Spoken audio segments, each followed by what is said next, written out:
Meu nome é Osmar. Tenho 33 anos hoje, mas essa história começa quando eu tinha 22. Era o ano de 1998. Eu tinha acabado de abandonar o curso de filosofia na UFMG, aqui em Belo Horizonte. Sempre fui fascinado por poder, por conhecimento oculto, por aquilo que estava além do que as pessoas normais conseguiam enxergar. Eu achava que as religiões tradicionais escondiam a verdade real das pessoas, sabe? Aquela sensação de que existe algo muito maior acontecendo nos bastidores do mundo espiritual. Na época, eu trabalhava numa loja de artigos esotéricos na Rua da Bahia, bem no centro de BH. Vendia incenso, tarô, livros sobre magia, cristais, essas coisas todas. O dono da loja era meio esquisito, sempre falava em códigos que eu não entendia direito, mas o salário pagava meu aluguel num apartamento simples lá na Savassi, então eu não reclamava muito. Eu passava os dias lendo os livros da loja, estudando ocultismo, astrologia, tudo que tinha a ver com o mundo espiritual. Foi num dia de quinta-feira que tudo mudou. Entrou na loja um homem diferente de todos os clientes que eu já tinha visto. Ele devia ter uns 45 anos, usava um terno cinza muito bem cortado, relógio caro no pulso, cabelo grisalho penteado para trás, olhos escuros que pareciam te atravessar quando olhava. Ele comprou apenas um livro sobre simbolismo antigo e pagou em dinheiro. Quando entregou as notas, olhou direto nos meus olhos e disse baixinho: "Osmar, você está procurando respostas nos lugares errados." Eu gelei na hora. Como ele sabia meu nome se eu não estava usando crachá naquele dia? Ele sorriu de canto de boca e saiu da loja sem esperar resposta. Fiquei o resto do dia pensando naquilo, inquieto, mexendo nas coisas sem prestar atenção. 2 semanas depois, ele voltou. Dessa vez conversamos por quase 1 hora depois que a loja fechou. Ele se apresentou como Henrique, disse que era empresário, dono de uma rede de lojas de autopeças espalhadas por Belo Horizonte. Falava de forma educada, inteligente, nada de estranho ou assustador. Henrique começou a frequentar a loja toda semana. Sempre comprava algo pequeno, mas ficava conversando comigo sobre filosofia, sobre poder, sobre os limites da realidade. Ele dizia que conhecia pessoas que tinham acesso a conhecimentos verdadeiros, a poder real. Não aquelas coisas de mentira que a gente vendia na loja, mas poder de verdade. Ele falava de um grupo pequeno, seleto, de pessoas bem-sucedidas que estudavam o lado oculto da espiritualidade. Eu estava completamente fisgado naquelas conversas. Um dia, ele me fez o convite. Disse que ia ter uma reunião na quinta-feira seguinte, à noite, numa casa no bairro Santa Teresa. Apenas algumas pessoas especiais, pessoas que realmente buscavam conhecimento e poder. É verdadeiro. Eu disse que ia, claro que ia, mas quando contei para minha namorada, Marina, ela surtou completamente. A gente namorava há uns 8 meses, ela era evangélica da Assembleia de Deus, super dedicada à igreja dela. Ela era bonita, cabelo comprido castanho, olhos claros, sorriso doce. Mas quando falei do convite do Henrique, aquele sorriso desapareceu. Marina começou a chorar, me agarrou pelo braço com força. Ela dizia que tinha um pressentimento horrível, que aquilo ia me destruir, que eu não podia ir de jeito nenhum. Implorou, literalmente implorou de joelhos para eu não ir naquela reunião. Eu achei aquilo tudo exagero de fanático religioso, sabe? Eu ri da cara dela, disse que ela estava paranoica, que era só uma reunião de estudos. Ela me olhou com os olhos vermelhos de tanto chorar e disse: "Osmar, se você for nessa reunião, a gente termina. Eu vou orar por você, mas não vou ficar do seu lado nessa." Eu fui, claro que eu fui. Na quinta-feira à noite, peguei 2 ônibus até o Santa Teresa. A casa era antiga, grande, com grades altas e um jardim meio abandonado. Quando toquei a campainha, Henrique mesmo abriu o portão. Ele estava diferente, mais sério, sem aquele sorriso cordial de sempre. Me levou até uma sala nos fundos da casa, com estantes cheias de livros velhos e uma mesa redonda de madeira escura no centro. Tinha mais 5 pessoas sentadas ali esperando. O que me assustou não foi encontrar gente estranha ou assustadora. Foi justamente o contrário. Eram pessoas absolutamente normais, bem vestidas, educadas. Uma mulher de uns 50 anos que era professora universitária. Um homem jovem que era advogado, outro que era médico, uma empresária. Todos bem-sucedidos, inteligentes, articulados, e todos ali, naquela sala, estudando o que eles chamavam de verdadeira espiritualidade. O lado que as igrejas escondiam das massas ignorantes. Naquela primeira noite, eles falaram sobre Lúcifer, não como um demônio com chifres e tridente, mas como o portador da luz, o anjo que se rebelou contra a tirania divina para trazer conhecimento à humanidade. Eles falavam sobre poder real, sobre como era possível ter controle sobre sua vida, sobre outras pessoas, sobre circunstâncias. Eles prometiam riqueza, sucesso, conhecimento dos segredos do universo. Eu ouvi tudo aquilo fascinado, com o coração batendo forte. Pela primeira vez na vida, eu sentia que tinha encontrado o que sempre procurei. Quando saí daquela casa, já passava de meia-noite. Liguei para a Marina do orelhão da esquina. Ela não atendeu na primeira vez, nem na segunda. Na terceira tentativa, ela atendeu chorando. Disse que a gente tinha terminado, que ela ia continuar orando por mim, mas que não podia ficar comigo nesse caminho. Desliguei o telefone com raiva. Eu tinha escolhido o poder, o conhecimento, a verdade real. E não ia voltar atrás agora. Eu não sabia, mas naquela noite eu tinha começado a abrir uma porta que seria quase impossível de fechar. Passei os próximos 3 meses frequentando aquelas reuniões toda quinta-feira à noite. Henrique me ensinou muita coisa nesse tempo, coisas que eu nunca tinha lido em nenhum livro da loja. Ele falava sobre hierarquias espirituais, sobre como invocar entidades, sobre rituais específicos para conseguir o que você queria. Eu absorvia tudo como uma esponja, anotava tudo num caderno que escondia embaixo do colchão. Marina tinha bloqueado meu número. Eu via ela de longe às vezes na rua, mas ela desviava o olhar. Aquilo doía um pouco, mas eu empurrava o sentimento para baixo. Eu tinha escolhido meu caminho. Foi em fevereiro de 1999 que Henrique me chamou para uma conversa particular. A gente estava na casa do Santa Teresa depois de uma reunião. Todo mundo já tinha ido embora. Ele acendeu um cigarro, olhou para mim com aqueles olhos escuros e disse: "Osmar, você tem potencial, mas se você quer poder de verdade, precisa fazer um compromisso real. Não é brincadeira, não é jogo, é um pacto que vai mudar sua vida para sempre." Eu perguntei o que ele queria dizer com pacto. Ele deu um sorriso estranho e disse que eu ia descobrir em breve. Uma semana depois, numa sexta-feira à noite, Henrique me buscou de carro. Uma BMW prata, interior de couro, cheiro de perfume caro. A gente saiu de Belo Horizonte e foi em direção à região metropolitana.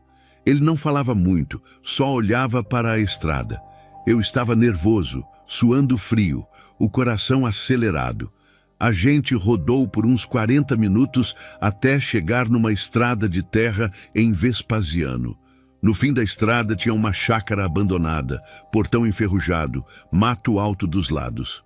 Era lua nova, tudo estava muito escuro. Dentro da chácara tinha uma casa velha, mas a gente não entrou nela. Henrique me levou até um galpão nos fundos, meio escondido pelas árvores. Quando ele abriu a porta, vi que já tinha mais gente lá dentro. 7 pessoas no total, todas vestidas de preto, em círculo. No centro do círculo tinha velas pretas acesas, formando uma estrela de 5 pontas. Tinha símbolos desenhados no chão, com algo que parecia giz branco. O ar estava pesado, quente, abafado. Mesmo sendo verão, eu sentia um frio estranho subindo pela espinha. Henrique me posicionou no centro do círculo. Ele pegou um pergaminho amarelado. Parecia muito antigo, com letras escritas em latim. Começou a ler em voz alta. As outras pessoas repetiam as palavras junto com ele. Eu não entendia o que estava sendo dito, mas sentia algo mudando no ambiente. O ar ficou mais pesado ainda, como se alguma coisa invisível tivesse entrado no galpão. As velas começaram a tremular mesmo sem vento nenhum. Eu queria sair correndo, mas meus pés pareciam grudados no chão. Henrique parou de ler e me olhou fixamente. Ele disse que se eu quisesse poder real, riqueza, sucesso, controle sobre minha vida, eu precisava assinar aquele pergaminho, mas não com caneta, com sangue. Ele me entregou uma faca pequena, com cabo preto. Disse para eu cortar o dedo indicador da mão direita e deixar o sangue cair no pergaminho. Eu segurei a faca tremendo, olhei para as pessoas ao redor, todas me observando em silêncio. Respirei fundo e cortei. A dor foi aguda, rápida. O sangue começou a escorrer. Quando o sangue pingou no pergaminho, aconteceu algo que eu nunca vou esquecer. Senti um frio repentino, intenso, que me fez tremer violentamente. Eu estava suando por causa do calor, mas de repente estava congelando. Todas as 7 velas apagaram ao mesmo tempo, num segundo. Ficou escuro completo por uns segundos que pareceram eternos. Então eu ouvi uma voz dentro da minha cabeça, mas não era a minha voz. Era grave, fria, ecoando. A voz disse meu nome 3 vezes. Osmar, Osmar, Osmar. Eu quase desmaiei ali mesmo. As velas acenderam sozinhas de novo. Henrique estava sorrindo, mas era um sorriso diferente, perturbador. Ele disse que o pacto estava feito, que Lúcifer tinha me aceito, que a partir daquele momento eu teria tudo o que eu desejasse. Dinheiro, poder, mulheres, sucesso. Mas em troca, eu dedicaria minha vida a trabalhar para o reino dele. Minha missão seria destruir a fé verdadeira das pessoas, corromper igrejas, derrubar líderes religiosos. Eu estava tão em choque que apenas balancei a cabeça concordando. Henrique me deu um abraço apertado e disse: "Bem-vindo à família, irmão." Saímos da chácara, já passava das 3 da madrugada. Henrique me deixou no meu apartamento na Savassi. Quando entrei, fui direto para o banheiro e lavei o rosto com água gelada. Olhei no espelho e não reconheci meus próprios olhos. Tinha algo diferente neles. Algo frio. Meu celular tocou e era Marina. Ela estava chorando desesperada no telefone, dizendo que tinha acordado com uma angústia horrível, sentindo que algo muito ruim tinha acontecido comigo, que meu nome estava martelando na cabeça dela desde a meia-noite. Eu desliguei na cara dela sem responder. 3 dias depois, Marina tentou falar comigo pessoalmente. Me encontrou saindo da loja de artigos esotéricos. Ela estava diferente, mais magra, com olheiras fundas. Disse que não tinha conseguido dormir direito desde aquela noite, que ela sabia no espírito que eu tinha feito algo terrível, que ainda dava tempo de voltar atrás, de pedir perdão a Deus, de sair daquele caminho.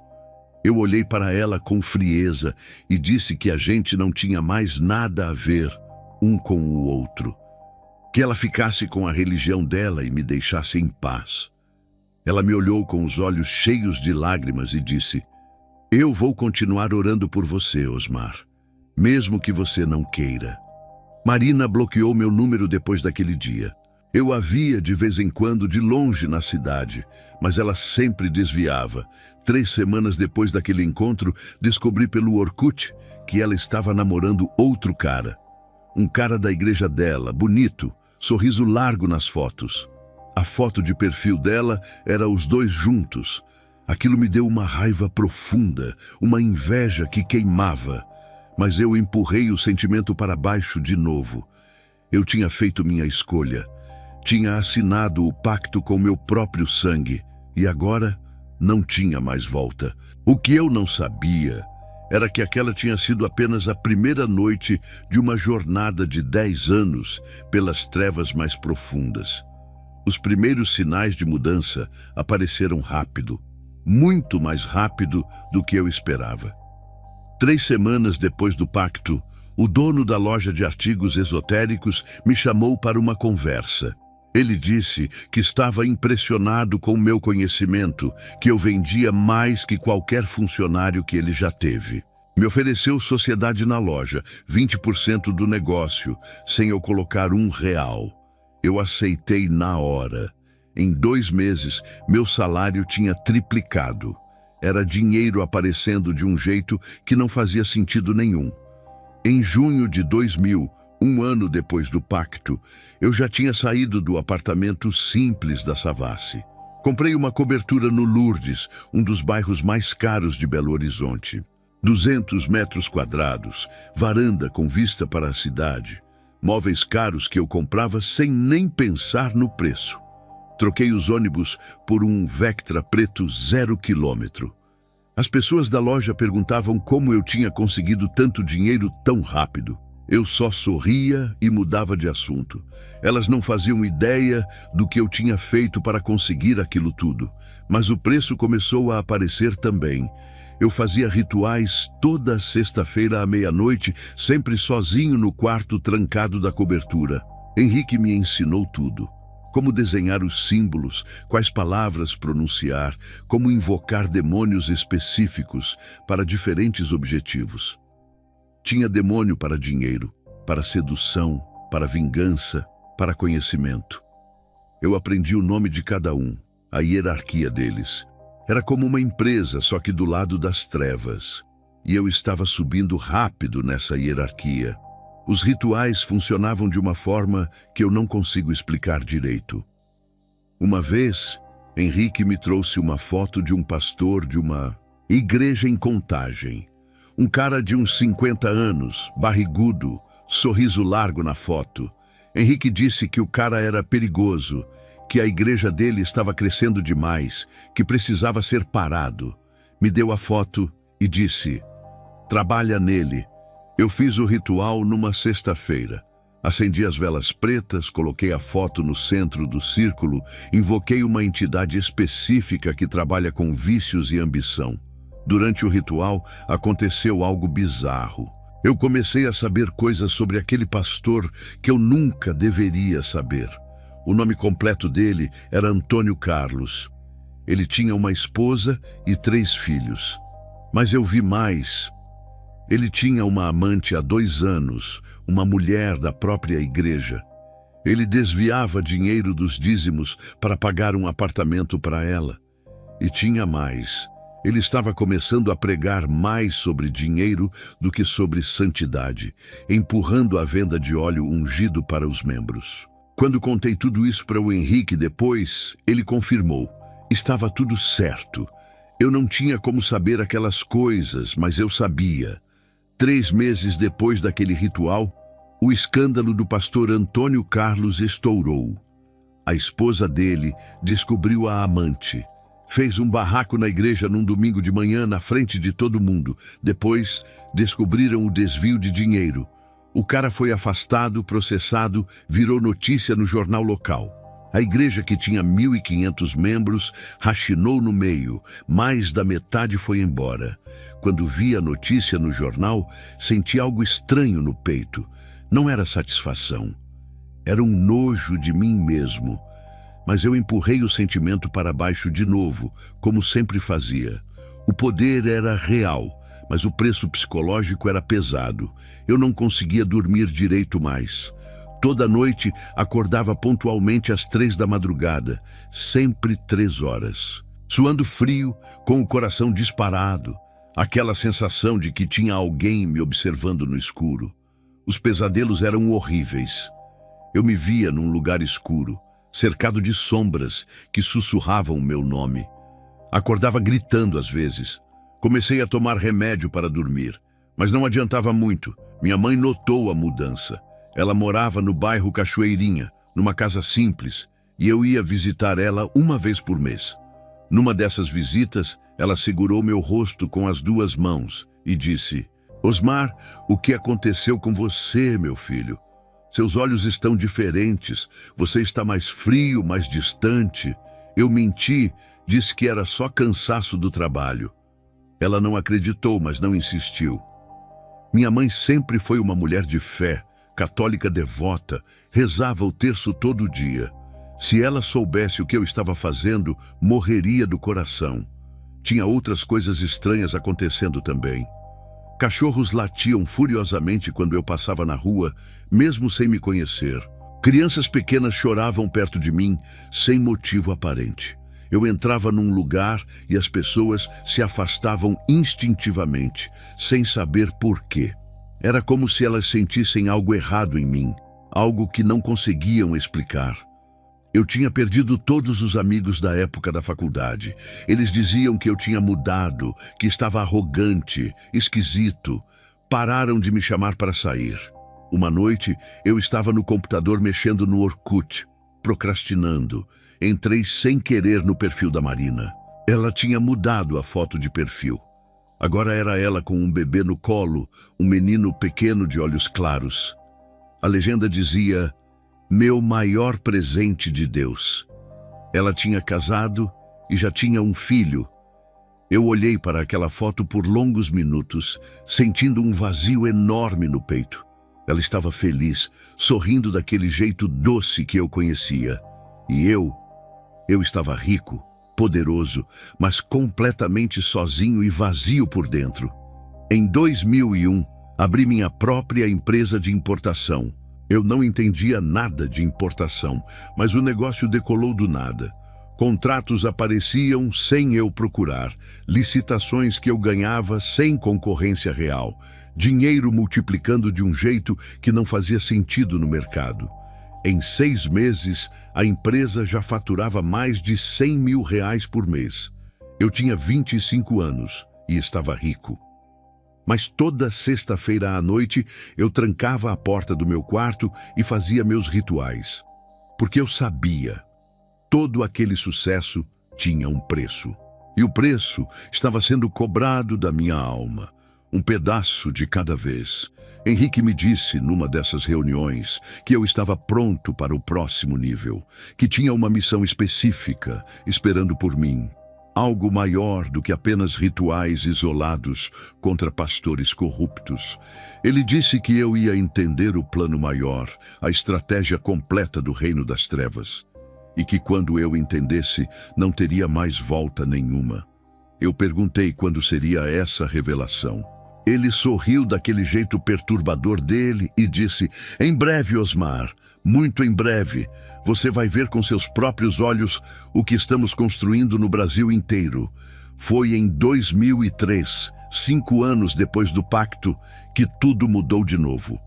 Henrique me ligou numa segunda-feira de manhã, coisa que ele nunca fazia. A voz dele estava diferente, mais séria, carregada. Ele disse que tinha uma reunião especial marcada para a próxima sexta-feira em 7 Lagoas. Não era qualquer reunião. Era uma iniciação para o nível mais alto da hierarquia. Só 12 pessoas iam estar lá, todas escolhidas a dedo. Eu senti um frio na barriga quando ele falou isso. Perguntei o que eu precisava levar. Ele disse: apenas coragem para encarar a verdade completa, Osmar. Na sexta-feira, Henrique me buscou às 6 da tarde. A gente pegou a estrada para 7 Lagoas, uma viagem de mais ou menos 1h30. Ele não falou quase nada no caminho, só fumava cigarro atrás de cigarro, com a janela meio aberta. Eu olhava a paisagem passando, o sol se pondo, e tinha uma sensação estranha de que depois daquela noite, nada mais seria igual.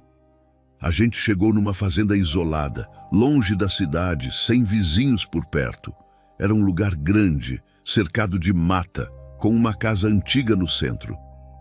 Quando entramos na casa, vi que já tinha gente lá. Mas não eram as pessoas das reuniões normais de Belo Horizonte. Eram pessoas diferentes, mais velhas na maioria, com aquela postura de quem tem poder e dinheiro de verdade. Todos vestidos de preto, sentados em círculo numa sala grande e vazia. No centro do círculo tinha apenas uma mesa de madeira escura com velas pretas acesas. E tinha um homem em pé ao lado da mesa, um cara de uns 60 anos, magro, alto, com olhos que pareciam penetrar sua alma. Henrique sussurrou no meu ouvido: "Esse é Augusto. Ele veio de São Paulo só para essa reunião. Ele é um dos líderes nacionais." A gente se sentou no círculo e Augusto começou a falar. A voz dele era calma, controlada, mas tinha um peso nela que fazia você prestar atenção em cada palavra.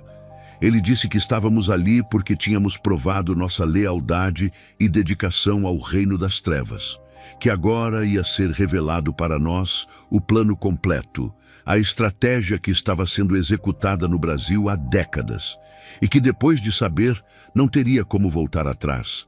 A gente estava dentro completamente. Ele perguntou se todos concordavam em seguir em frente. Todo mundo disse que sim, incluindo eu. Augusto apagou as luzes da sala, deixando apenas as velas acesas. Ele começou a fazer um ritual diferente de tudo que eu já tinha visto. Palavras em latim, em hebraico, em línguas que eu nem reconhecia. O ar ficou pesado, denso, difícil de respirar. E então aconteceu. Eu tive uma visão. Não sei se foi alucinação, manifestação espiritual ou o quê, mas foi real para mim naquele momento. Eu vi um mapa do Brasil, enorme, como se estivesse flutuando na minha frente. E o mapa estava coberto de pontos de luz, milhares deles espalhados por todo o país. Augusto explicou enquanto eu via aquela visão. Cada ponto de luz representava uma igreja falsa, uma congregação corrompida, um líder religioso manipulado pelas trevas. Não eram apenas algumas. Eram milhares espalhadas por todo o território nacional. E enquanto eu observava hipnotizado, os pontos começaram a se multiplicar na minha frente, dobrando, triplicando, se espalhando como uma infecção. Meu coração estava acelerado, as mãos suando frio. Aquilo era muito maior do que eu imaginava. Quando a visão terminou e as luzes voltaram, Augusto continuou explicando. Ele disse que a estratégia do reino das trevas não era atacar a igreja de fora para dentro com perseguição. Isso nunca funcionou na história, só fortalecia a fé verdadeira. A estratégia era muito mais inteligente e devastadora. Infiltrar, corromper e multiplicar falsas igrejas de dentro para fora. Criar igrejas que pareciam cristãs, que usavam a Bíblia, que cantavam hinos, mas que estavam completamente desconectadas de Deus. Igrejas onde o evangelho era distorcido, misturado com mentira, diluído até perder o poder. Augusto deu exemplos concretos. Ele contou com orgulho sobre uma mega igreja que tinha começado genuína lá em 2000, com um pastor sincero e avivamento real. Mas eles trabalharam naquele pastor durante 3 anos, rituais focados, ataques espirituais estratégicos, tentações plantadas no momento certo. O pastor começou pequeno, um carro melhor, uma casa maior, roupas de marca. Depois veio a vaidade, o orgulho espiritual, a sensação de ser especial demais. Em 2003, aquele pastor já tinha se tornado uma celebridade gospel, vivia em mansão, andava de jatinho particular, vendia produtos ungidos por valores absurdos. A igreja tinha 15 mil membros, mas era uma empresa lucrativa, não um corpo espiritual. Ele explicou que o objetivo não era apenas corromper líderes isolados, era criar um efeito cascata, uma multiplicação exponencial. Líderes corruptos treinavam novos líderes corruptos. Doutrinas distorcidas geravam doutrinas ainda mais bizarras. Em pouco tempo, tinha centenas de denominações, cada uma dizendo que só ela tinha a verdade, cada uma contradizendo todas as outras. O plano era gerar tamanha confusão, tamanha divisão e escândalo que as pessoas não conseguiriam mais distinguir o verdadeiro do falso. E muitas simplesmente desistiriam de buscar Deus completamente. Augusto olhou para cada um de nós no círculo. Ele disse que nossa missão específica era identificar igrejas genuínas que estavam crescendo e representando ameaça ao reino das trevas, e então trabalhar para corrompê-las ou destruí-las. Ele distribuiu pastas para cada um de nós com fotos, nomes, endereços. Eram nossos alvos, pastores, líderes, igrejas inteiras. Alguns para corromper através de rituais focados, outros para infiltrar pessoalmente. Quando abri minha pasta, vi 5 alvos diferentes em Belo Horizonte e região metropolitana. Fotos de homens e mulheres que dedicavam suas vidas a Deus, sem saber que estavam na mira das trevas. Pela primeira vez, desde que tinha entrado naquele mundo, senti medo de verdade. Não medo de ser pego ou de consequências para mim, mas medo da magnitude apocalíptica do que estávamos fazendo. Não era apenas destruir vidas individuais. Estávamos envenenando a fé de milhões de pessoas, criando escândalo após escândalo, afastando uma geração inteira de Deus. Olhei ao redor do círculo e vi os outros com expressões sérias, determinadas. Alguns até sorriam. Eles estavam orgulhosos de fazer parte daquilo. Augusto terminou a reunião dizendo que éramos soldados de elite do exército de Lúcifer, que o trabalho que faríamos nos próximos anos mudaria o cenário religioso do Brasil permanentemente, que íamos receber proteção espiritual, poder aumentado e recompensas materiais ainda maiores. Mas também disse algo que me gelou. Se alguém pensasse em trair, em sair, em contar o que sabia, as consequências seriam terríveis. Ele olhou diretamente para mim quando falou isso. Eu abaixei o olhar rapidamente. A reunião terminou, já passava de meia-noite. Voltei para Belo Horizonte com Henrique em silêncio total. Quando cheguei na minha cobertura no Lourdes, sentei no sofá caro da sala e olhei pela janela. Lá embaixo, a cidade dormia, luzes espalhadas até onde a vista alcançava. E eu pensei, quantas dessas luzes eram de igrejas verdadeiras e quantas eram de igrejas que já tinham sido corrompidas por pessoas como eu. Abri a pasta que Augusto tinha me dado e olhei as fotos dos meus 5 alvos. Todos pareciam pessoas boas, sinceras, e eu ia destruir cada um deles. Eu tinha escolhido esse caminho, tinha assinado o pacto com sangue, e agora estava dentro completamente. Não havia mais volta. Comecei a trabalhar nos 5 alvos que Augusto tinha me dado logo na semana seguinte. O primeiro da lista era um padre católico chamado Augusto, com 62 anos, que coordenava 3 paróquias na região norte de Belo Horizonte. A pasta dele tinha foto, endereço, rotina completa. O cara acordava todo dia às 5 da manhã para rezar, visitava doentes nos hospitais, ajudava famílias carentes. Era respeitado na arquidiocese inteira, todo mundo falava bem dele. Justamente por isso ele estava na minha lista. Gente boa demais, era perigosa para o reino das trevas. Henrique me ensinou como trabalhar em alvos religiosos específicos. Primeiro, a gente precisava descobrir a fraqueza da pessoa. Todo mundo tinha uma brecha, um ponto fraco que podia ser explorado.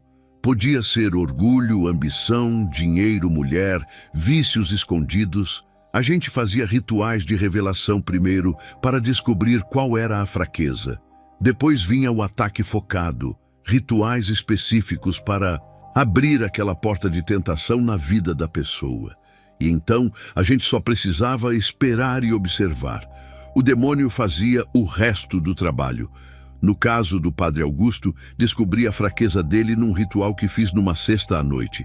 Enquanto eu invocava a entidade e segurava a foto dele, tive um insight claro: jogos de azar.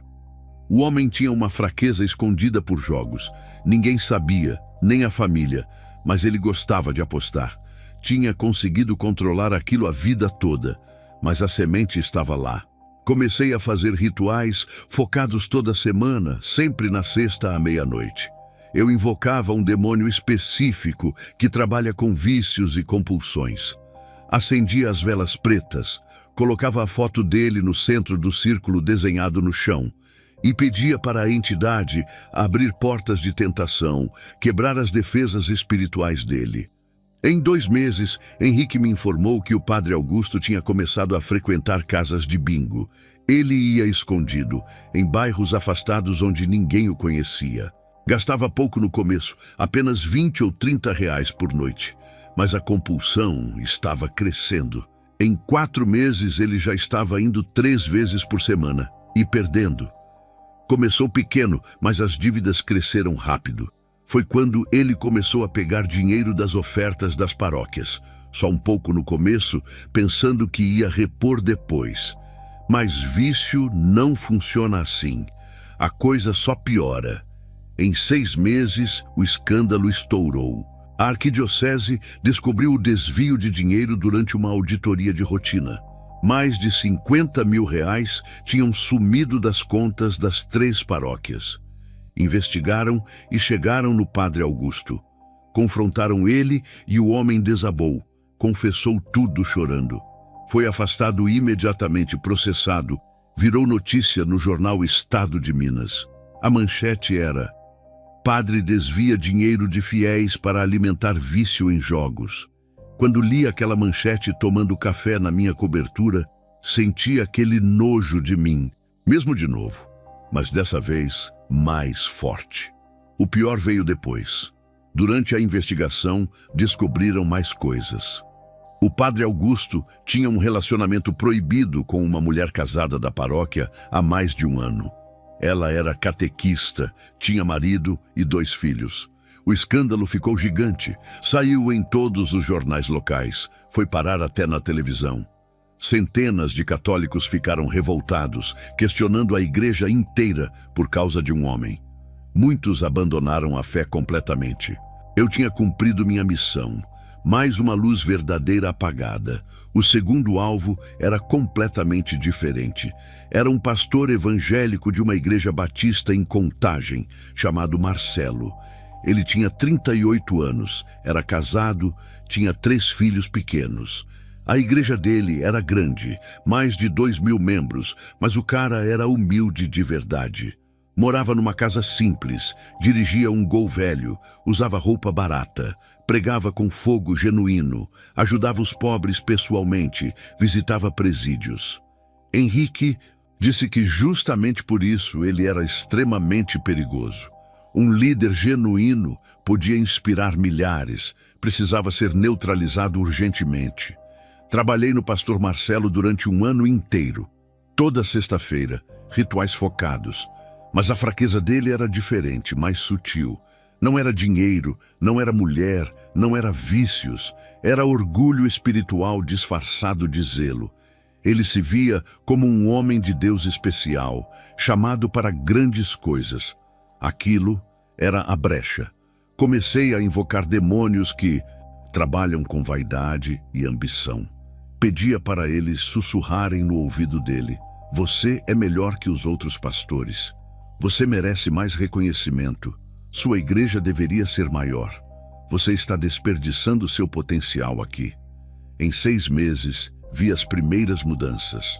O pastor Marcelo começou a pregar mais sobre crescimento da igreja, sobre tomar territórios, sobre prosperidade. Ele continuava humilde na aparência, mas o discurso estava mudando. Em 1 ano, a igreja tinha crescido para 3.000 membros. Ele começou a ser convidado para conferências, para programas de televisão gospel. O sorriso dele nas fotos estava diferente. Tinha orgulho ali. Em 2 anos, ele já tinha trocado o Gol por uma Hilux Zero. A casa simples virou uma casa grande num condomínio fechado. E ele justificava dizendo que Deus estava abençoando o ministério dele.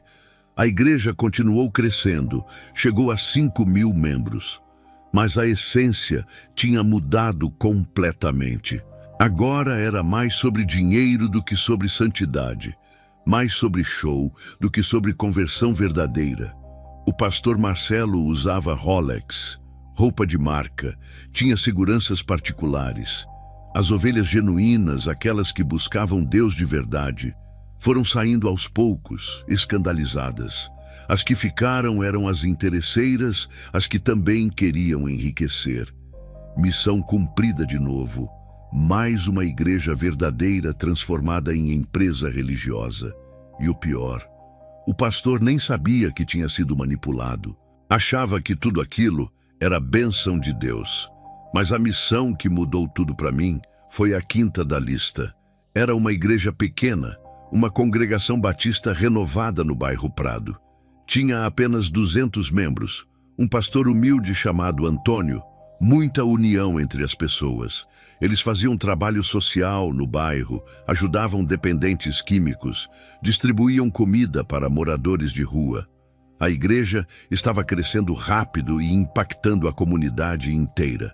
Para essa, Henrique disse que ritual de longe não ia funcionar. Eu precisava infiltrar pessoalmente, entrar na igreja, ganhar confiança e destruir de dentro para fora. Passei 6 meses me preparando para essa infiltração. Li a Bíblia inteira 2 vezes, decorei versículos, aprendi a orar com as palavras certas, pratiquei testemunhos falsos até soarem convincentes. Assisti cultos online para entender a dinâmica, a linguagem, os gestos. Ensaiei choro na frente do espelho até parecer real. Criei uma história de conversão completa, que eu tinha sido usuário de drogas, que tinha batido em fundo do poço, que Jesus tinha me resgatado. Era tudo mentira, mas era uma mentira bem construída. Quando me senti pronto, fui num domingo de manhã de outubro de 2005. Estava na hora de colocar o plano em ação. Cheguei na Igreja Batista Renovada do Prado num domingo de manhã ensolarado. Era uma igreja simples, funcionava num salão alugado, sem luxo nenhum.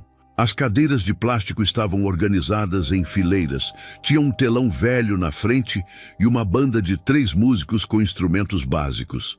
As pessoas eram simples também, gente do bairro, operários, donas de casa, jovens. Mas tinha algo diferente ali.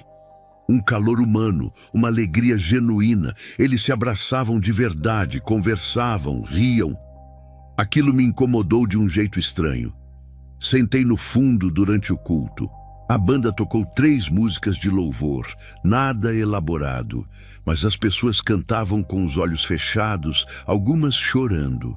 O pastor Antônio subiu para pregar, um homem de uns 50 anos, baixinho, calvo, sorriso sincero. Ele pregou sobre o amor de Deus, sobre como Jesus veio buscar os perdidos. A pregação era simples, sem fírulas, mas tinha poder ali. Eu senti algo mexendo dentro de mim, algo desconfortável. Empurrei o sentimento para baixo rapidamente. Não podia me deixar levar por emoções. Eu tinha uma missão. No final do culto, quando o pastor fez o apelo, eu levantei a mão. Disse que queria aceitar Jesus. Várias pessoas vieram me abraçar, chorando de alegria por mim. Me levaram para uma sala nos fundos, onde o pastor Antônio conversou comigo pessoalmente. Contei minha história falsa, toda preparada, que eu tinha sido viciado em cocaína por 5 anos, que tinha perdido tudo, que uma semana atrás tinha tentado me matar, mas Deus tinha me impedido. Chorei enquanto contava, lágrimas falsas, mas muito convincentes. O pastor me abraçou forte e disse: "Bem-vindo à família, irmão Osmar. Jesus te ama muito." Me integrei na igreja rapidamente nos meses seguintes. Eu era dedicado, pontual, sempre disposto a ajudar. Chegava cedo para arrumar as cadeiras, ficava até tarde ajudando a guardar as coisas. Participava dos cultos de terça e quinta também, não faltava nunca. Lia a Bíblia na frente de todo mundo, fazia anotações, fingia estar sedento pela palavra. As pessoas me adotaram como um filho pródigo que tinha voltado para casa. Em 3 meses, já me chamavam para orar pelos outros. Em 6 meses, o pastor Antônio me convidou para liderar uma célula na minha casa. Aceitei liderar a célula na hora. Era exatamente o que eu precisava. Acesso próximo às pessoas, influência direta. A célula começou com 5 pessoas e cresceu para 10 em 2 meses. Eu era carismático, atencioso, sempre disponível para conversar. Ganhei a confiança de todos rapidamente, mas ali, naquelas reuniões na minha cobertura no Lourdes, eu comecei a plantar as primeiras sementes de divisão. Nada óbvio, nada que levantasse suspeita. Apenas comentários sutis aqui e ali. Eu dizia coisas como: "Vocês não acham que o pastor está um pouco cansado ultimamente? Parece que ele não tem mais aquele fogo de antes." Ou então, eu ouvi uns comentários sobre as finanças da igreja. "Será que está tudo transparente mesmo?" Não que eu esteja duvidando, só acho que a gente deveria ter mais acesso aos números. Comentários pequenos, plantados estrategicamente.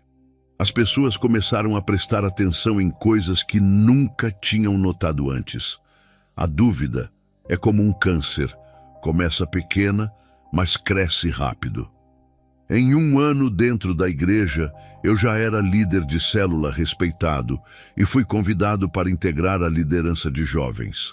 Trabalhava diretamente com o filho do pastor, um rapaz de 25 anos chamado Lucas.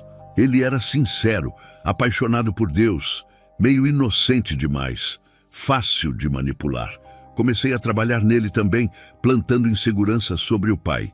Dizia que ele tinha potencial para ser um líder maior do que o pastor, que talvez estivesse na hora de uma renovação na igreja, que os jovens precisavam de uma visão mais moderna, mais ousada.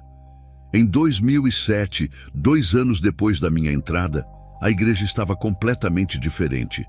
Tinha divisões claras formadas. Um grupo apoiava o pastor Antônio incondicionalmente. Outro grupo, influenciado por mim e pelo Lucas, achava que precisava de mudanças urgentes. Outro grupo menor só queria paz e não entendia o que estava acontecendo. Eu continuava sendo o irmão dedicado, sempre orando, sempre servindo. Mas por trás dos bastidores, eu espalhava boatos, criava mal-entendidos, colocava pessoas umas contra as outras. O ponto de ruptura aconteceu numa reunião de liderança em março de 2008.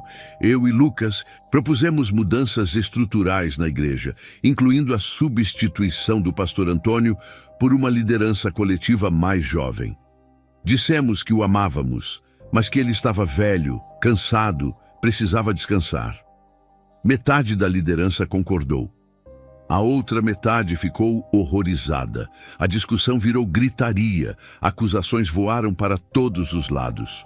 O pastor Antônio saiu daquela reunião destruído, chorando. Era exatamente o que eu queria. 3 meses depois, a igreja se dividiu oficialmente. O pastor Antônio saiu com apenas 30 membros, os mais antigos e fiéis. Lucas assumiu a liderança do grupo maior, com cerca de 80 pessoas, mas outros 90 membros simplesmente foram embora, escandalizados com a confusão toda. Alguns para outras igrejas, outros abandonaram a fé completamente. A igreja, que tinha 200 membros unidos e impactando o bairro inteiro, agora era 3 grupos separados, feridos, brigados entre si. Missão cumprida com perfeição. Mas o trabalho não parava por aí. Augusto tinha me ensinado que o plano era criar multiplicação, não apenas destruição isolada. Então eu continuei na igreja que o Lucas liderava, agora como um dos principais líderes, e comecei a trabalhar nele também. Plantei ambição no coração dele, orgulho espiritual, desejo de crescimento a qualquer custo. Em 6 meses, ele já estava cobrando dízimo com pressão, trazendo pregadores polêmicos para atrair mais gente, mudando a essência da mensagem. Estava criando outra igreja falsa, que geraria mais igrejas falsas no futuro. Enquanto isso, continuei trabalhando nos outros alvos da minha lista. Fazia rituais contra uns, infiltrava outros, espalhava escândalos sempre que possível. E não era só eu fazendo isso. Tinha outros 12 trabalhando em Belo Horizonte, dezenas em São Paulo, centenas espalhados pelo Brasil inteiro. Todos com suas listas de alvos, todos destruindo e corrompendo sistematicamente. Cada escândalo de pastor que aparecia na mídia, cada igreja que rachava, cada líder que caía em imoralidade, a gente comemorava. Quanto mais confusão, mais escândalo, mais divisão, melhor para o reino das trevas. Mas algo estava começando a mudar dentro de mim. Toda vez que eu via o rosto do pastor Antônio, destruído, questionando seu próprio chamado, meu peito apertava. Toda vez que eu via famílias se separando por causa das divisões que eu criava, aquele nojo de mim mesmo voltava mais forte. Eu estava rico, poderoso, bem-sucedido. Tinha tudo que o pacto prometeu. Mas por dentro estava morrendo aos poucos. Os pesadelos pioraram, os ataques de pânico às 3 da madrugada se tornaram diários. Eu sabia que estava fazendo algo monstruoso, mas não conseguia parar. Estava preso demais, sabia demais, devia demais. E o pacto que eu tinha assinado com sangue não tinha cláusula de cancelamento. Durante aqueles anos todos trabalhando para o reino das trevas, visitei dezenas de igrejas fazendo reconhecimento. Henrique me ensinou a identificar quais já estavam corrompidas e quais ainda eram genuínas. Com o tempo, desenvolvi um olhar treinado. Eu entrava numa igreja e em 15 minutos já sabia se ela estava sob influência demoníaca pesada ou não. Os sinais eram claros demais para quem sabia o que procurar. E quanto mais eu via, mais eu entendia como o plano estava funcionando perfeitamente. Uma igreja que visitei no Barreiro em 2006 era o exemplo perfeito de corrupção completa. O pastor pregava todo domingo sobre prosperidade financeira, carro do ano, casa própria. A mensagem era sempre a mesma. Dê dinheiro para Deus e Ele vai te devolver multiplicado. Na entrada da igreja tinha uma mesa cheia de produtos à venda. Água ungida por R$20, óleo ungido por 50, sal grosso ungido por 30, lenço da vitória por 40. Literalmente tudo tinha preço e promessa de milagre anexada. O pastor daquela igreja chegava de Hilux S-4 prata, 0 km. Usava terno italiano, Rolex no pulso, sapato de couro caro.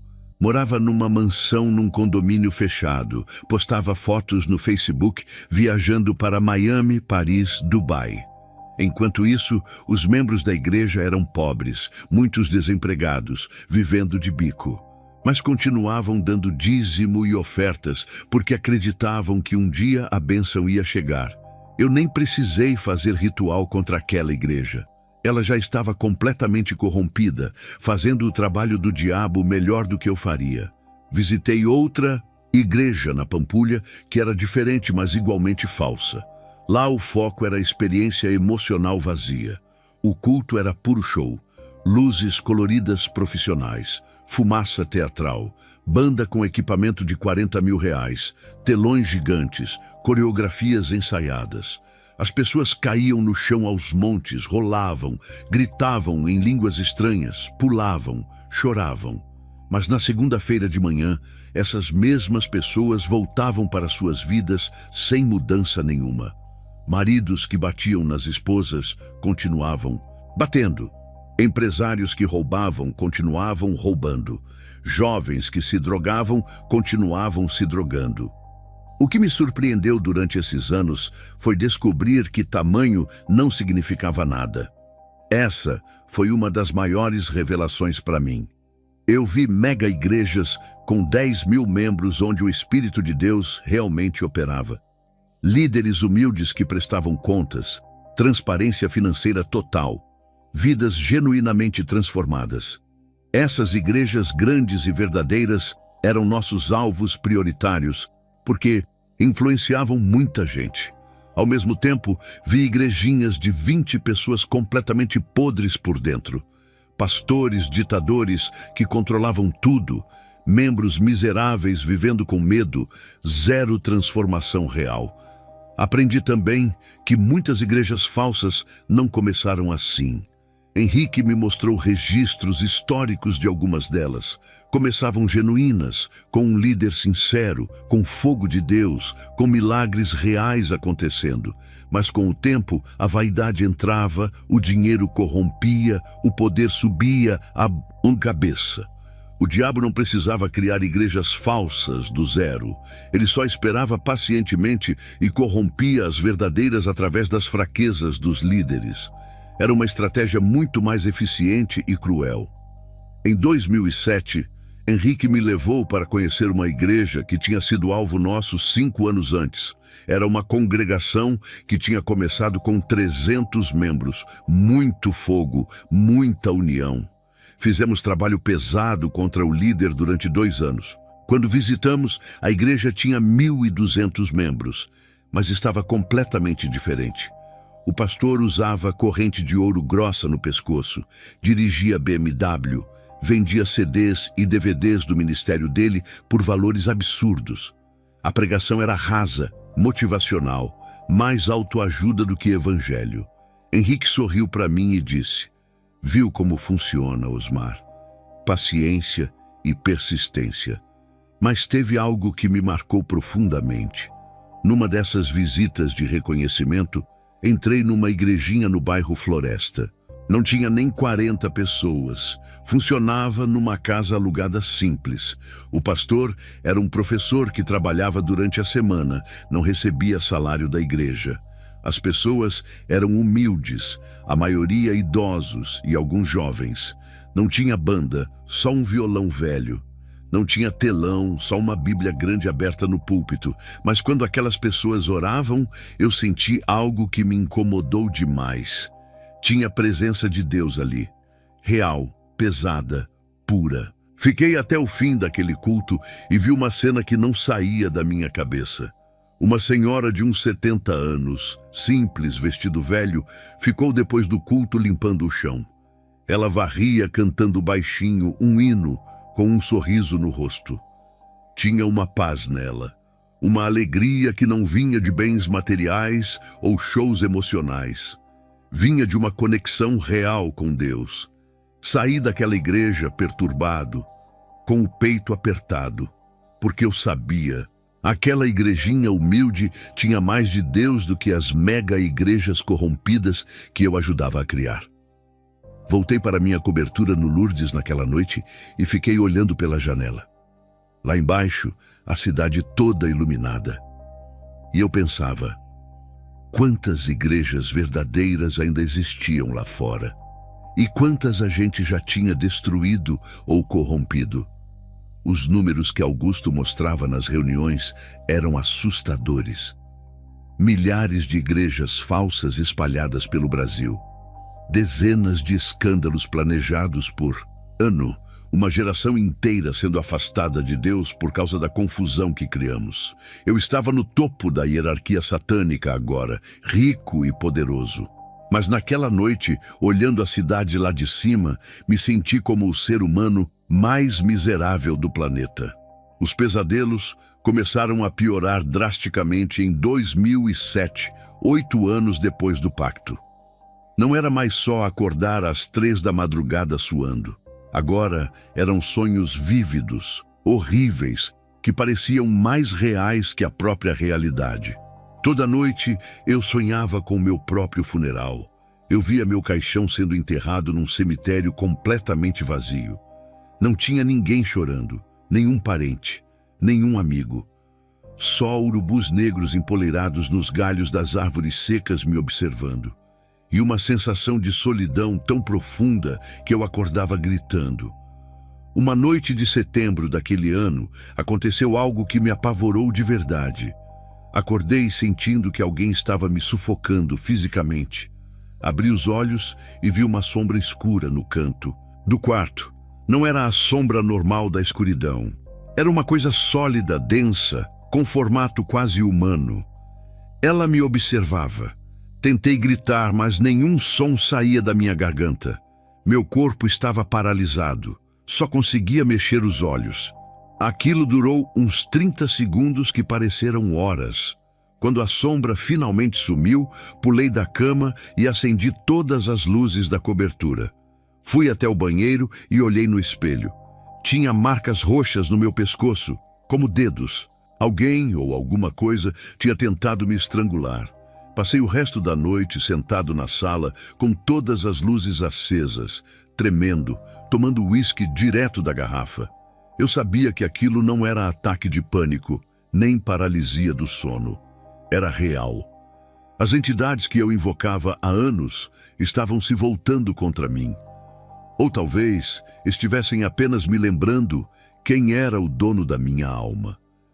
2 dias depois daquela noite, minha mãe me ligou às 7 da manhã, chorando desesperada. Ela mal conseguia falar direito entre os soluços. Disse que tinha sonhado comigo num lugar escuro, cercado de fogo e fumaça preta, que eu gritava o nome dela pedindo socorro, mas ela não conseguia me alcançar. Minha mãe nunca tinha me ligado chorando assim. Ela implorou para eu procurar um padre, para eu me confessar, para eu voltar para Deus enquanto ainda dava tempo. Eu ri com desprezo e desliguei na cara dela. Mas aquilo mexeu comigo profundamente. Apesar de todo o dinheiro e poder que eu tinha, algo estava morrendo dentro de mim. Eu tinha uma empresa lucrativa, uma cobertura cara, carro importado, roupas de marca. Podia comprar o que quisesse, ir onde quisesse, mas a solidão era insuportável. Eu não tinha amigos de verdade, só conhecidos interesseiros. Não tinha família presente, só minha mãe que eu evitava. Não tinha amor, só encontros vazios com mulheres que não significavam nada. Eu estava rico, mas completamente vazio por dentro. Foi numa tarde de sábado de setembro de 2008 que tudo começou a mudar de verdade. Eu estava no BH Shopping comprando um relógio de R$ 8.000 que eu não precisava. Só comprava para encher o vazio, mas nunca enchia. De repente, do outro lado do corredor, vi ela, Marina. Depois de 10 anos, eu vi Marina de novo. Ela estava empurrando um carrinho de bebê com um menino pequeno sentado. Devia ter uns 2 anos, loiro, olhos claros. Ela estava mais bonita ainda, com aquele sorriso doce que eu lembrava. Nossos olhos se encontraram por acaso. Eu quis desviar e sair correndo, mas meus pés não se moveram. Marina deixou o carrinho com o marido que estava do lado dela e veio andando na minha direção. Meu coração estava disparado, as mãos suando. Ela parou na minha frente e me olhou com aqueles olhos castanhos que eu conhecia tão bem. Olhos que já tinham me olhado com amor 10 anos atrás. Agora tinham compaixão e algo mais. Uma paz profunda que eu não conseguia entender. Marina tocou levemente no meu braço e disse apenas uma frase. Osmar, eu nunca parei de orar por você nem um dia. Jesus ainda te ama muito. Ela não esperou resposta. Apenas sorriu de leve e voltou para o marido e o filho. Eu fiquei parado ali no meio do shopping, com pessoas passando dos 2 lados, carregando sacolas de compras. E pela primeira vez, em 9 anos inteiros, chorei. Não ali na frente de todo mundo, segurei até chegar no estacionamento. Mas quando entrei no carro, desabei. Dirigi de volta para a cobertura chorando o caminho todo. Quando cheguei, sentei no chão frio da sala, encostado na parede, e chorei como eu não chorava desde criança. Não era choro de tristeza simples, era choro de desespero, de vazio, de arrependimento profundo.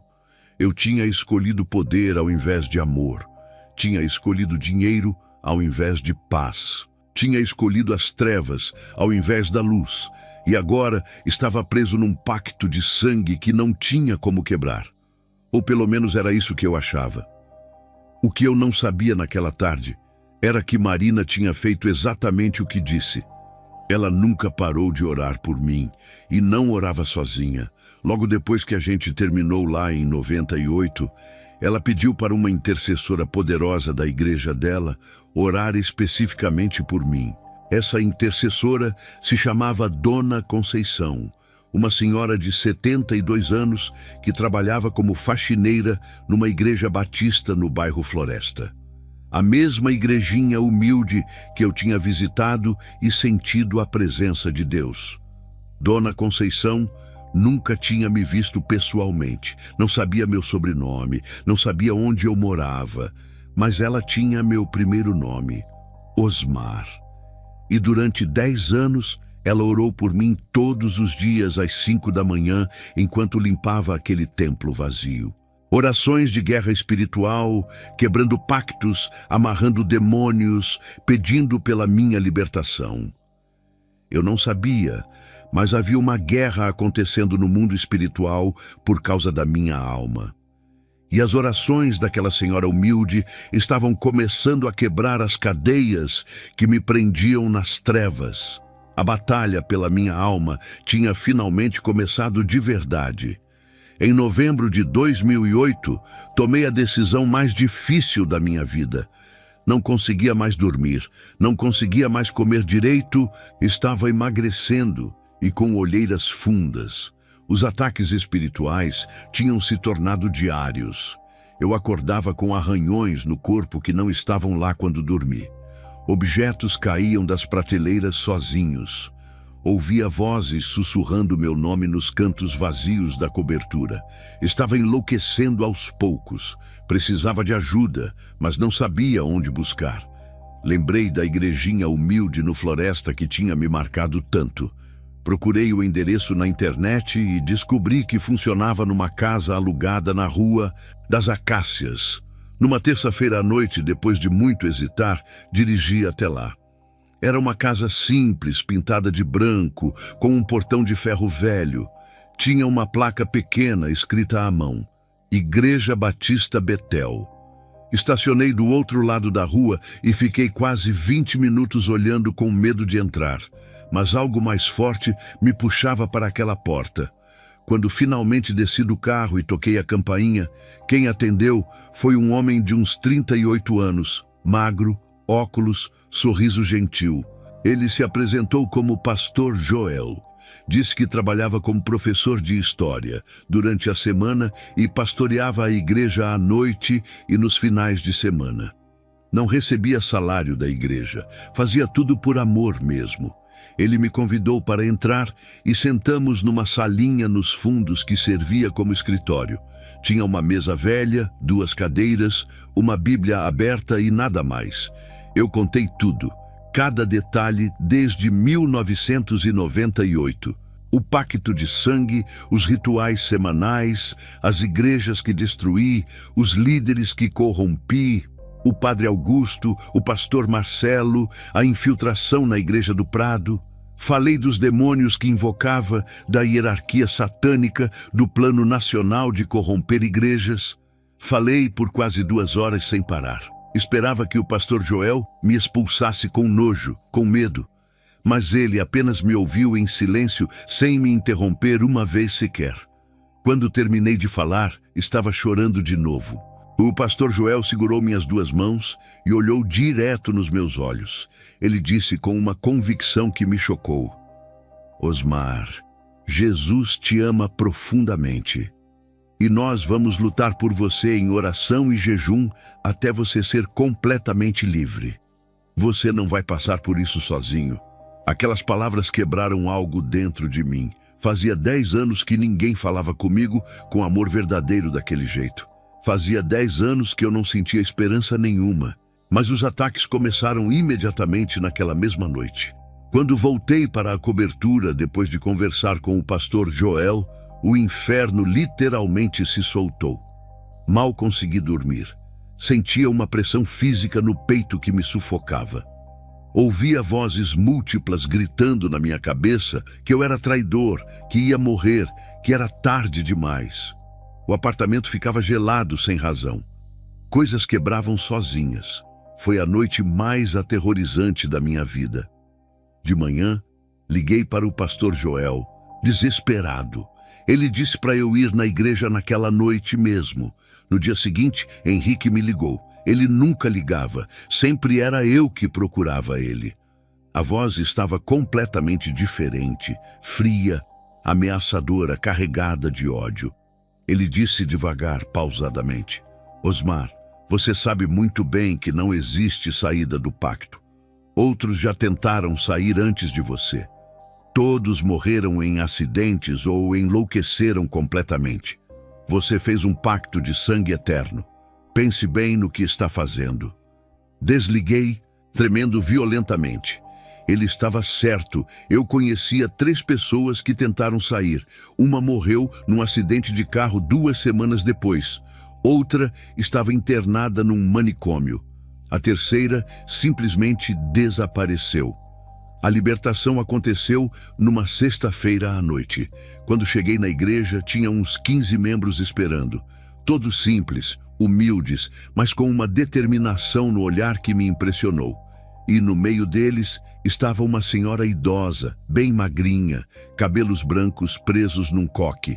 Quando ela me viu entrar, começou a chorar copiosamente. Ela veio até mim tremendo, segurou meu rosto com as 2 mãos e disse: "É você.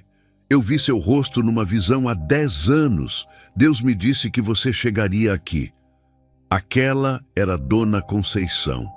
Quando começaram a orar por mim, senti dores físicas intensas pelo corpo todo.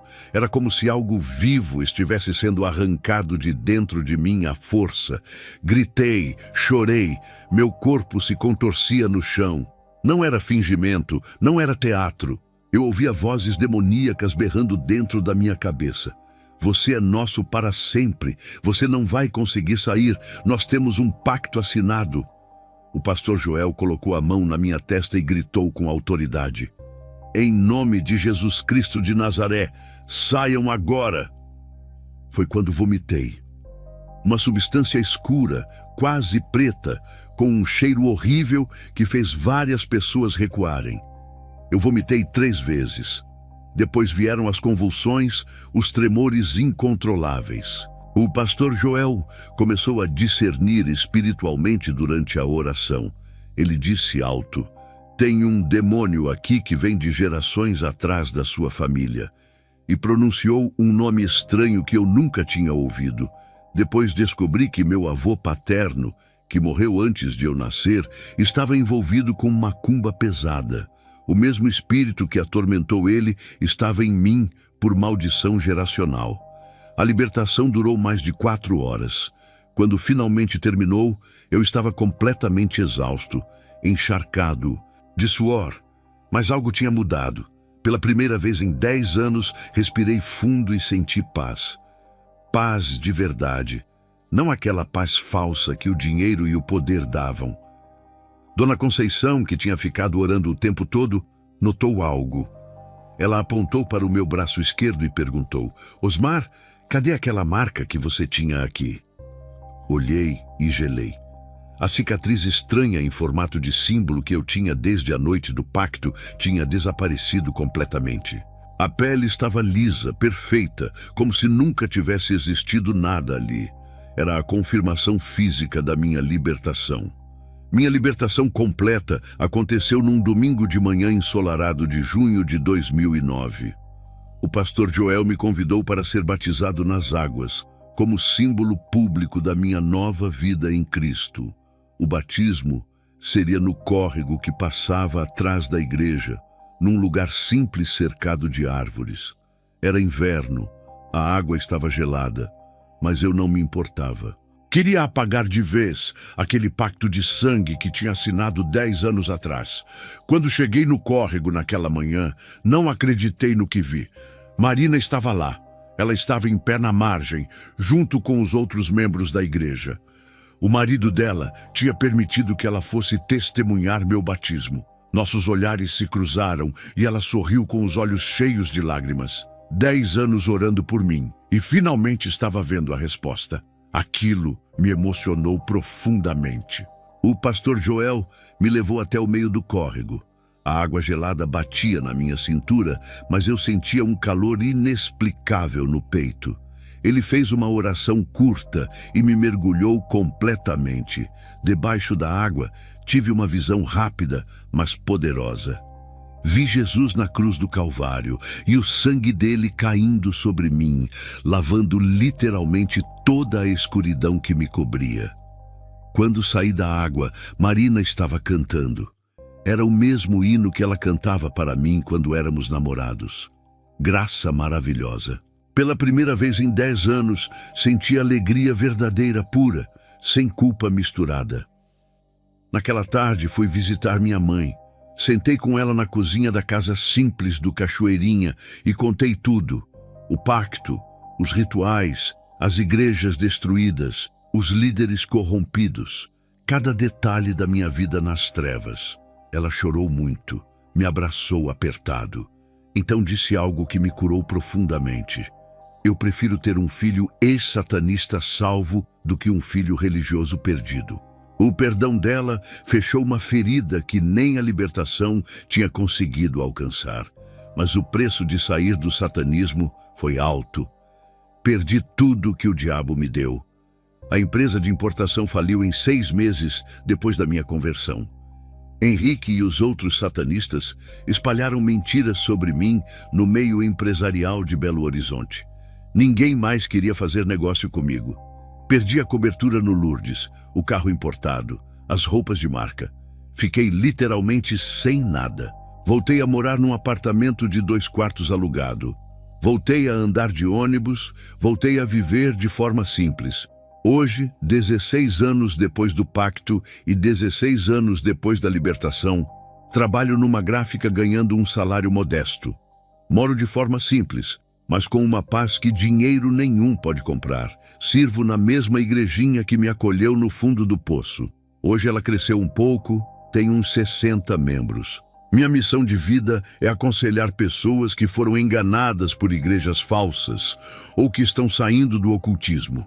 Uso minha história das trevas para libertar outros. Há 3 anos, Marina me procurou pelo Facebook. O filho dela, aquele bebê que eu vi no shopping, estava com 17 anos e se desviando, envolvido com más companhias, começando a usar drogas. Ela me pediu para conversar com ele. Passei uma tarde inteira contando minha história para aquele garoto. Ele chorou e disse que não queria desperdiçar a vida como eu desperdicei. Hoje, ele está firme na igreja, restaurado. Ver aquilo me fez entender. Deus não desperdiça nada, nem os piores erros da nossa vida. Meu alerta para você que está ouvindo agora é urgente. O plano do diabo de multiplicar igrejas falsas está funcionando perfeitamente neste momento. Mas você não precisa ser enganado. Observe os frutos reais, não as palavras bonitas. Veja se há humildade verdadeira, transparência financeira, prestação de contas. Veja se as pessoas estão sendo transformadas de verdade ou só manipuladas emocionalmente. Igreja verdadeira produz santidade, amor genuíno e vidas mudadas. Igreja falsa produz escândalo, divisão e líderes ricos às custas de membros pobres. Eu perdi 11 anos da minha vida, minha juventude inteira, meus relacionamentos, minha dignidade. Quase perdi minha alma eterna no inferno. Mas se Deus resgatou alguém como eu, que estava nas profundezas do reino das trevas, assinando pactos de sangue e destruindo igrejas, Ele pode resgatar qualquer pessoa.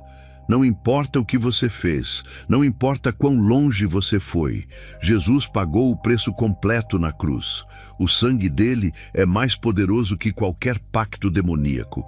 Cristo é o caminho verdadeiro, não uma denominação ou placa de igreja. Cristo é a verdade absoluta, não um líder carismático que vive em mansão.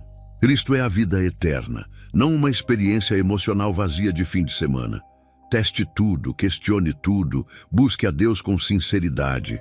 Sua eternidade depende completamente disso. E eu sou a prova viva de que nunca, jamais, é tarde demais para voltar. Não importa o que você assinou, o que você fez, em que buraco você está. Jesus ainda te ama. E Ele está esperando você voltar para casa. Não demore. Amanhã pode ser tarde demais.